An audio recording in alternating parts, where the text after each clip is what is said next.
सबको जय मसीह की। परमेश्वर को बहुत बहुत धन्यवाद हो आज के दिन के लिए।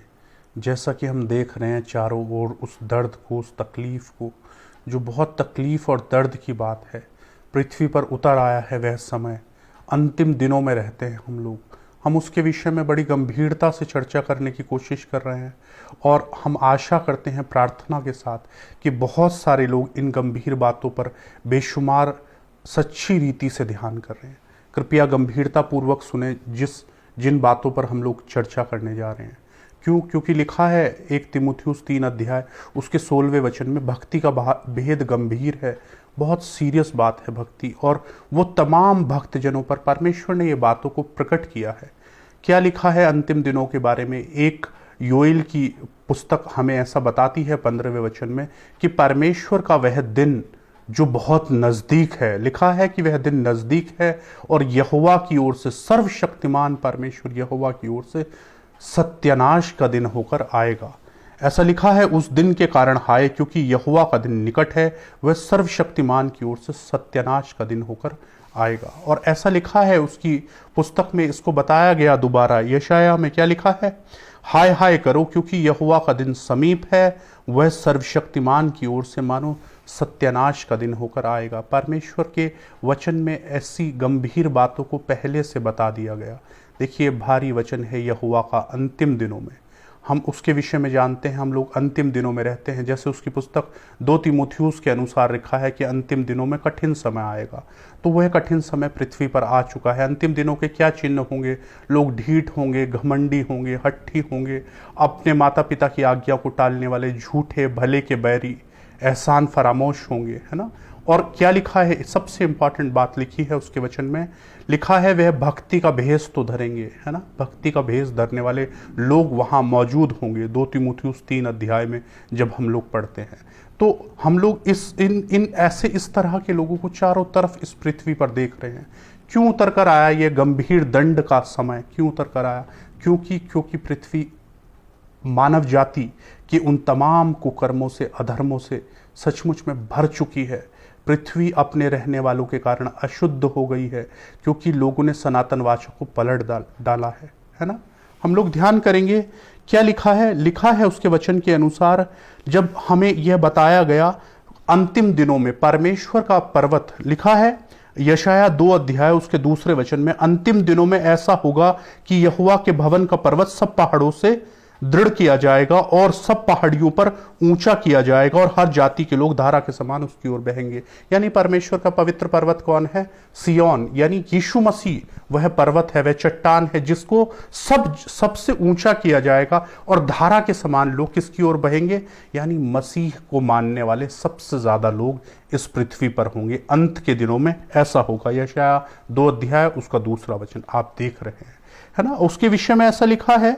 हम लोग देखते हैं जब अंतिम दिनों में, प्रकाशित वाक्य की पुस्तक हमें ऐसा बताती है जब वो मोहरें खोली गई। मोहरें किसके द्वारा खोली गई? वह मेमना जब वो स्वर्ग में गया, है ना। वह मेमना जो वध किया हुआ मेमना है, वह स्वर्ग में गया। उसके विषय में लिखा है ऐसा कि प्रकाशित वाक्य 5 में, वध किया हुआ मेमना उस मोहर को खोलने के लिए जयवंत हुआ है। और जब पहली मोहर खोली गई तो लिखा है, मैंने दृष्टि की और देखा श्वेत घोड़ा है ना, और उसका सवार धनुष लिए हुए एक मुकुट दिया गया, उसे एक मुकुट दिया गया। वह जय करता हुआ निकला और भी जय प्राप्त करे। वह जो श्वेत घोड़ों पर सवार है, श्वेत घोड़ों पर सवार कौन है? प्रभु यीशु मसीह। 19 अध्याय ऐसा बताता है प्रकाशित वाक्य। और स्वर्ग की सेना किस पर सवार है? कुछ श्वेत घोड़ों पर। ये जो मुकुट धारण किया हुआ है जिसने, वह जय प्राप्त करता हुआ निकला। किसके लिए जय प्राप्त करता हुआ?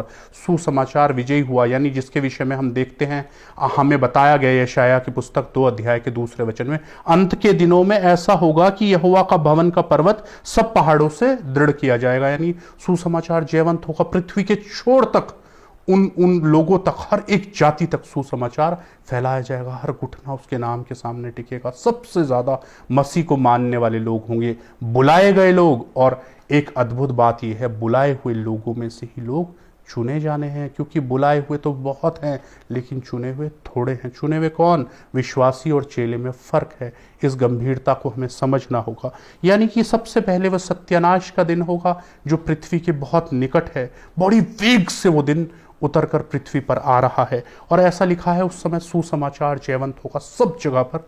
वो दिन आएगा, वो दिन कभी ना आएगा जब तक सुसमाचार पूरी पृथ्वी पर प्रचार ना हो जाए, है ना। और लिखा है उसके आगे, हम देखते हैं प्रकाशित वाक्य की पुस्तक में होगा क्या, क्या होने जा रहा है। लिखा है प्रकाशित वाक्य पुस्तक 6 अध्याय उसका 3 और 4 वचन, जब उसने दूसरी मोहर खोली तो सारे प्राणियों को यह कहते सुना, आ, और वह घोड़ा निकला, एक और घोड़ा निकला जो लाल रंग का था, और उसके सवार को यह अधिकार दिया गया कि पृथ्वी पर से मेल उठा ले। देखिए बहुत ध्यान से सुनेंगे, जो दूसरी मोहर खोली गई उसके द्वारा मेल पृथ्वी पर से उठा लिया गया। मेल पृथ्वी पर से वह तलवार के द्वारा उठा लिया गया। क्या हम देख रहे हैं भाई भाइयों में मेल है, समाज में मेल है? नहीं है। क्यों?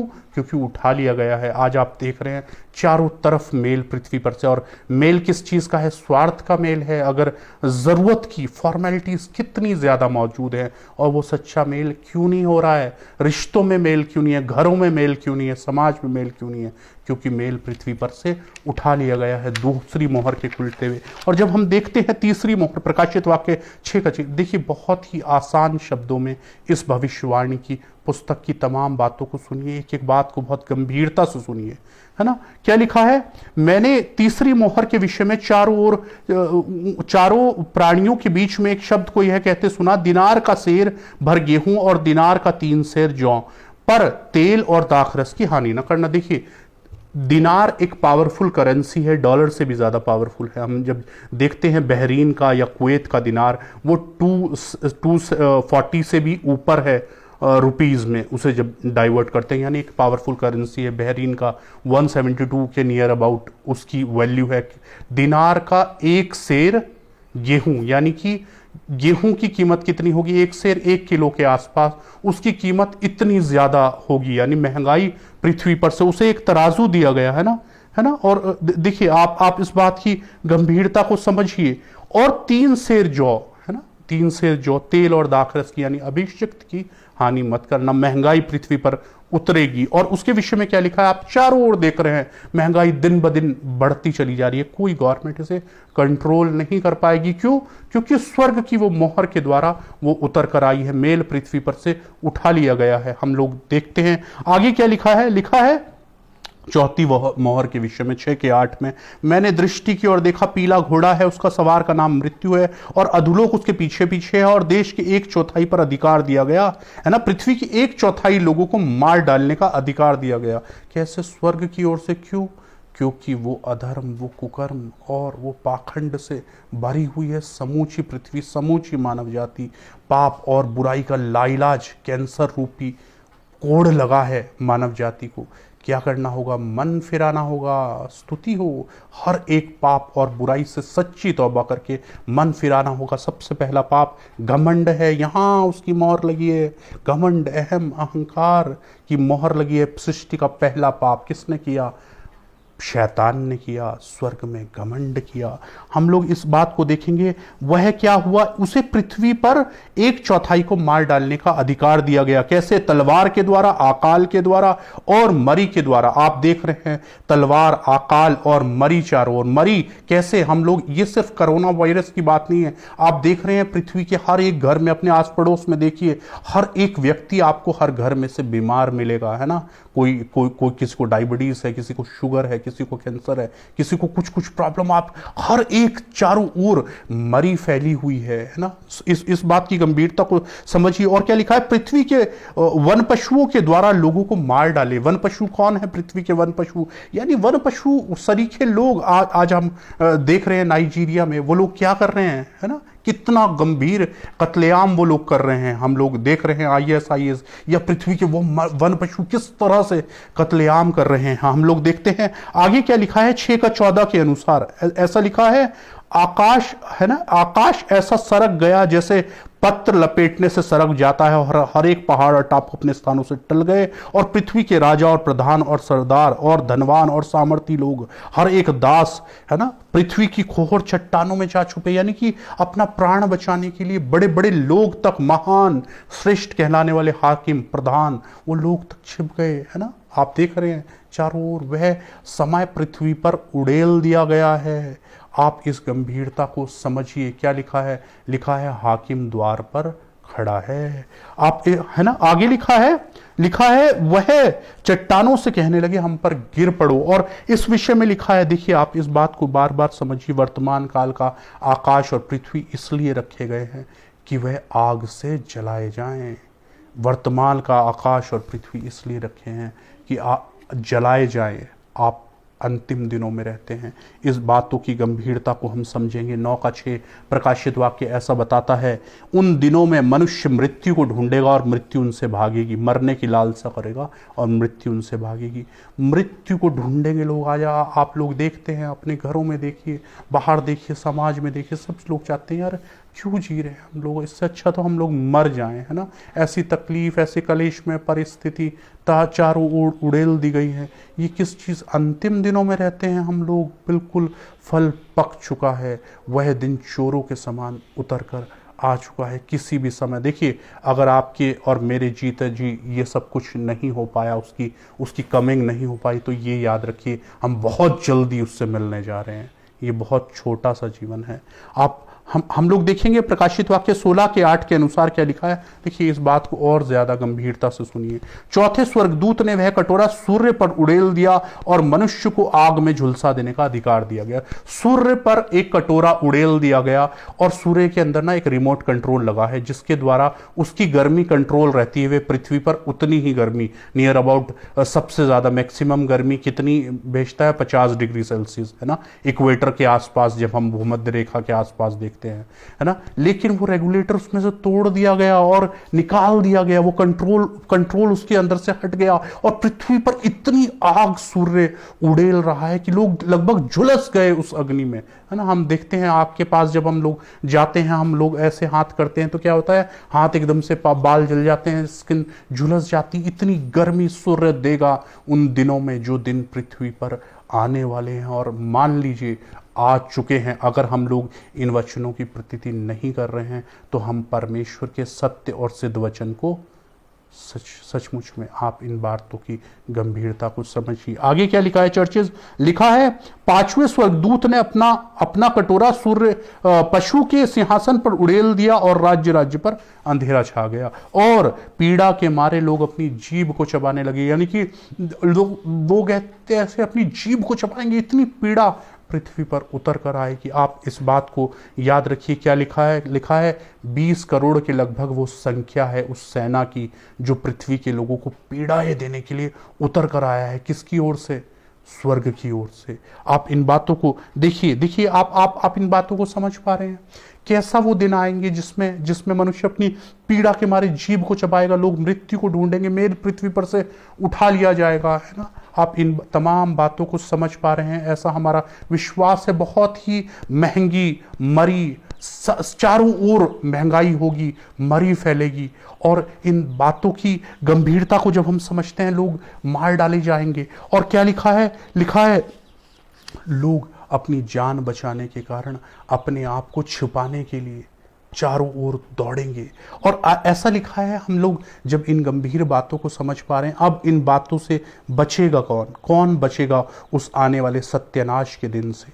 लिखा है रोमियो 8 अध्याय उसका पहला वचन। क्या लिखा है? जो मसीह यीशु में है उन पर दंड की आज्ञा नहीं। ये कैसे, किस वजह से हो रहा है पृथ्वी पर ये सब कुछ? दंड की वजह से। मानव जाति ने उन कुकर्म और अधर्म का जीवन जीकर अपने ऊपर दंड को नियुक्त किया है। हम यीशु की एक छवि को देखते हैं जो हमें सबको बताई जाती है। दयालु है, कृपालु है, रहमदिल है, तरस खाने वाला है। लेकिन याद रखिए, धर्म और न्याय के सिंहासन पर बैठने वाला है आपका परमेश्वर। जब ये बातें प्रकाशित वाक्य में बताई गई तो बहुत एक अलग चेहरा हम प्रभु यीशु मसीह का देखते हैं, जब वो धर्म और न्याय के सिंहासन पर बैठे हैं। हम लोग देखते हैं जो कोई मसीह यीशु में है उन पर दंड की आज्ञा नहीं, यानी मसीह लोगों पर दंड की आज्ञा नहीं है। क्यों? किस वजह से? क्योंकि वे शरीर के अनुसार नहीं वरना आत्मा के अनुसार चलते हैं। यानी दंड की आज्ञा किन लोगों पर नहीं है? जो शरीर के अनुसार नहीं वरन परमेश्वर की आत्मा के अनुसार चलते हैं। मतलब 6:63 यूहन्ना ऐसा बताता है कि जो बातें मैंने तुमसे कही वो आत्मा है। वचन के अनुसार चलते हैं वो लोग जिन्होंने शरीर को उसकी तमाम लालसाओं और अभिलाषाओं के साथ क्रूस पर चढ़ा दिया है। हम लोग देखते हैं सपनिया के 2 अध्याय उसके 3 वचन में क्या लिखा है? कौन लोग बचाए जाएंगे? हे पृथ्वी के सब नम्र लोगों, वो हम्बल लोग हैं, छोटे लोग हैं, वे पृथ्वी के सब लोगों, नम्र लोगों, हे यहोवा के नियमों को मानने वालों, जो यहोवा के नियमों को मानते हैं, नम्र लोग, उसको ढूंढते रहो और धर्म को ढूंढो, नम्रता को ढूंढो, यानी और हम्बलनेस को ढूंढे, ह्यूमैनिटी को ढूंढे, छोटे हो और संभव है तुम यहोवा के क्रोध के दिन शरण पाओ। यहोवा के क्रोध के दिन कौन लोग शरण पाएंगे? जो लोग हम्बल हैं, जो यहोवा के नियमों, विधियों, आज्ञाओं को ढूंढ रहे हैं। देखिए, चिंता करने को परमेश्वर ने सांसारिक चीज़ों की चिंता करने के लिए नहीं बोला। उसने क्या बोला? मेरे राज्य और धर्म की खोज करना। यानी कि हमें ये देखना है कि हम और हमारा घराना परमेश्वर की रीति से जीवन जी रहे हैं। ये सबसे इंपॉर्टेंट बात है। क्या लिखा है? पहले तुम मेरे राज्य और धर्म की खोज करना। और ये सब कुछ को चिंता करने को गॉड ने मना किया और ये भी कहा तुम संदेह मत करना। देखिए क्या लिखा है प्रकाशित वाक्य 3 अध्याय उसके 10वें वचन में, तूने मेरे धीरज के वचन को थाम कर रखा है, इसलिए परीक्षा के उस समय में मैं तुझे बचा कर रखूंगा जो सारी पृथ्वी पर आने वाला है। परीक्षा का जो समय सारी पृथ्वी के ऊपर उतर चुका है, उसमें परमेश्वर हमें बचा कर रखें। कब? किन लोगों को? जिन्होंने धीरज से उसके वचन को थाम कर रखा है। यानी कि लिखा है लूका 21 अध्याय उसके 19वें वचन में, तुम अपने धीरज से अपने प्राणों को बचाए रखो। कि धीरज से जब हम लोग उसके वचन के में फल लाते हैं। कैसे? जब हम अपने शरीर को मारते हैं। नहीं, है ना? नहीं, ये बात झूठ है। नहीं, मैं वो झूठ नहीं बोल सकता। ये परमेश्वर की आत्मा का मंदिर है। तुम अपने नहीं हो, दाम चुकाकर खरीदा गया है ये जीवन। तुम अपने नहीं हो, इसीलिए अपनी जात से परमेश्वर के लहू और मांस के अपराधी नहीं होना है। चुगली, बुराई, निंदा हम लोग खूब कर सकते हैं, लेकिन वह परमेश्वर की ओर से नहीं है। चर्चेज किसकी ओर से है? शैतान की ओर से है, अपनी मनमर्जी से। और इसका दंड जीवन पर जरूर आएगा। आप इन बातों को याद रखिए। देखिए क्या लिखा है मत्ती 8:14 में, कौन लोग बचाए जाएंगे? दंड की आज्ञा किन पर नहीं है? जो धीरज से परमेश्वर के वचन पर चलते हैं, नम्र लोगों, है ना? और क्या लिखा है मत्ती 8:18 के 14वें वचन में, तुम्हारे पिता की जो स्वर्ग में है, यह इच्छा नहीं है कि छोटों में से एक भी खोए, है ना? इन छोटों में से एक भी नष्ट हो। यह परमेश्वर की कौन छोटे नष्ट नहीं हो, ये परमेश्वर की इच्छा है। जो फिरकर एक बालक के समान हो गए हैं। 18:3 के अनुसार ऐसा लिखा है, यदि तू न फिरे और एक बालक के समान न बने, स्वर्ग के राज्य में कभी प्रवेश नहीं करने पाएगा। मत्ती 18:3 यह स्पष्ट हो चुका है कि यदि लोग फिरेंगे नहीं और एक बालक के समान आचरण नहीं करेंगे तो स्वर्ग के राज्य में प्रवेश नहीं करेंगे। बालक कौन? छोटे लोग। छोटे बनिए। परमेश्वर को प्राप्त करना चाहते, परमेश्वर की बातें समझना चाहते, उसने अपनी बातें ज्ञानियों और समझदारों से छुपा कर रखी और किन पर प्रकट करी? बालकों पर प्रकट करी। और उसकी बातें तो उसके चेलों को भी समझ नहीं आती थी, बार बार उससे पूछते थे। आज उन बातों को बहुत क्लासिक रूप से बताया जाता है, क्लासेस दी जाती है उन बातों को। देखिए उसने अपनी बातें ज्ञानियों और समझदारों से छुपा कर रखी, सीधे मन से उसकी बातें समझ में आएगी। 24:45 के अनुसार, लूका के अनुसार प्रार्थना करिए। उसने पवित्र शास्त्र को बूझने के लिए उनकी समझ को खोल दिया। अगर वो समझ खोली नहीं जाएगी, पवित्र शास्त्र की बातें समझ में नहीं आएंगी, क्योंकि सीधी बातें हैं। 33 भजन संहिता के अनुसार, 4 वचन के अनुसार। देखिए क्या लिखा है। फिर हम लोग ये देखते हैं, क्या कलीसियाएं उस महाकलेश के समय से होकर गुजरेंगी? बहुत सारे लोग बड़ी अच्छी मीठी बातों से बताते नहीं, है ना? ऐसा नहीं होगा। देखिए क्या लिखा है प्रकाशित वाक्य 7:14 के अनुसार लिखा है, मैंने उनसे कहा, प्रभु के दास को ये जब सब कुछ दिखाया जा रहा था तो दिखाया गया श्वेत वस्त्र पहने हुए लोग वहां खड़े थे। उसने कहा कौन है ये लोग? तो उसने कहा, मैंने उससे कहा, हे स्वामी तू ही जानता है, मैं नहीं जानता। उसने मुझसे कहा, ये वे हैं जो महाकलेश से होकर निकल कर आए हैं। जो महाकलेश, ये वे हैं जो उस महाकलेश से निकल कर आए हैं, यानी निकल कर मतलब गुजर कर आए हैं वो लोग उस महाकलेश। देखिए, दुल्हन कलीसिया दुल्हन है और दुल्हन आग से परखी जाएगी, आग में से शुरू से होकर गुजरती आई है। आप प्राचीन कलीसियाओं के विषय में देखें, और आज तक वो दुल्हनें जो सच्ची रीति से परमेश्वर की ओर चल रही हैं। हम देख रहे हैं महाकलेश के समय में क्या हो रहा है चाइना में और ऐसी बहुत बहुत सारी जगहें हैं जहां पर तरह तरह। आप अपने जीवनों को खुद उठाकर देखिए, आप परमेश्वर की रीति से चलना चाहते हैं, आपका और ज्यादा मुश्किल हो जाएगी आप जब परमेश्वर की रीति से चलना चाहते हैं, क्योंकि वचन के कारण कलेश जीवन पर आएगा। क्या लिखा है? वे लोग महाकलेश से होकर गुजर कर आए हैं। 7:14 प्रकाशित वाक्य, जिन्होंने अपने अपने वस्त्रों को मेमने के लहू से धोकर श्वेत किया है। उन्होंने अपने वस्त्रों को मेमने के लहू से धोकर श्वेत किया है, यानी कि श्वेत होने के बाद, धुलने के बाद वो वस्त्र गंदे नहीं किए गए। कैसे गंदा होता है वस्त्र? पाप और बुराई के द्वारा। जो शरीर करना चाहता है, शरीर परमेश्वर की वचन के अधीन है नहीं, व्यवस्था के अधीन है नहीं, और रोकता है हमें परमेश्वर के वचन पर चलने से। क्या लिखा है? प्रकाशित वाक्य 20:9 के अनुसार क्या कलीसिया होकर गुजरेगी? देखिए, इसमें ऐसा बताया गया कि पृथ्वी पर अंतिम समय में जब नरक में डाला जाएगा, शैतान को उस आग में डाला जाएगा, तो उससे पहले 1000 समय के साल के बाद में क्या होगा?